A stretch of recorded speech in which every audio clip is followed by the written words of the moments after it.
Opa, professor, tudo bem? Tudo certo? Bom, eu vou falar um pouquinho sobre as espécies tributárias. Eu escolhi esse tema principalmente para mostrar, né, que o direito tributário não se resume só a imposto, que é o tributo mais conhecido e que todo mundo conhece, né, e comentar um pouquinho sobre as demais espécies existentes. Bom, falar um pouquinho sobre o conceito de tributo, né, ele é definido como uma prestação pecuniária compulsória e, dentre tantas outras características, ele tem três principais.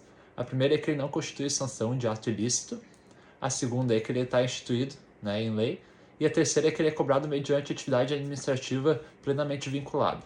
A doutrina ela é bem dividida em relação à quantidade de espécies de tributos existentes.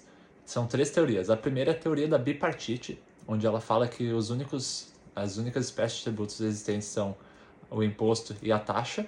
A tripartite, que ela fala que além do imposto e da taxa, existem as contribuições de melhoria, que a gente vai explicar logo a seguir o que significa.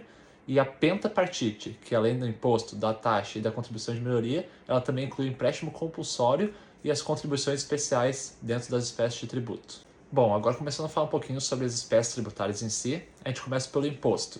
Ele se dá como um tributo não vinculado, ou seja, não há necessidade de contraprestação estatal, né, não é vinculado a uma contraprestação estatal e depende da capacidade econômica do contribuinte, como ter renda, fazer circular mercadoria, ser proprietário de imóvel, etc.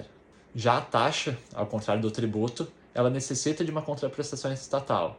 Por exemplo, você paga taxa para determinado serviço, como uma coleta de lixo, e obviamente, né, haverá a coleta de lixo na sua residência, ou você paga a taxa para um alvará de funcionamento de um comércio seu, e assim você receberá o alvará. Então há essa contraprestação, né, em relação ao pagamento do tributo. Já em relação à contribuição de melhoria, a gente pode trazer o fato da valorização do particular. A gente pode ter como, por exemplo, a construção de uma praça, um edifício, algo, né, uma estrutura pública que valorizou o particular em determinado bairro, em determinado local, e assim vai ter a cobrança da contribuição de melhoria para o particular em relação à valorização desse imóvel. A gente pode trazer dois limites, né, nessa questão. O primeiro é que essa cobrança não pode ultrapassar o valor total do imóvel que está ali, além de não poder ultrapassar o valor total investido pelo órgão público, né, pelo Estado, para com essa. Porque daí assim evita também o Estado de lucrar além do que ele investiu. Bom, falando um pouquinho sobre o empréstimo compulsório, ele é um tributo que é de competência exclusiva da União e ele está estipulado em lei complementar. E ele é para casos de calamidade pública, né, ou guerra externa, assunto de interesse muito relevante no país. E ele tem uma característica que diferencia ele dos demais tributos, que é a da restituibilidade. Ou seja, após, né, utilizado a moeda, o dinheiro, o tributo será devolvido ao contribuinte.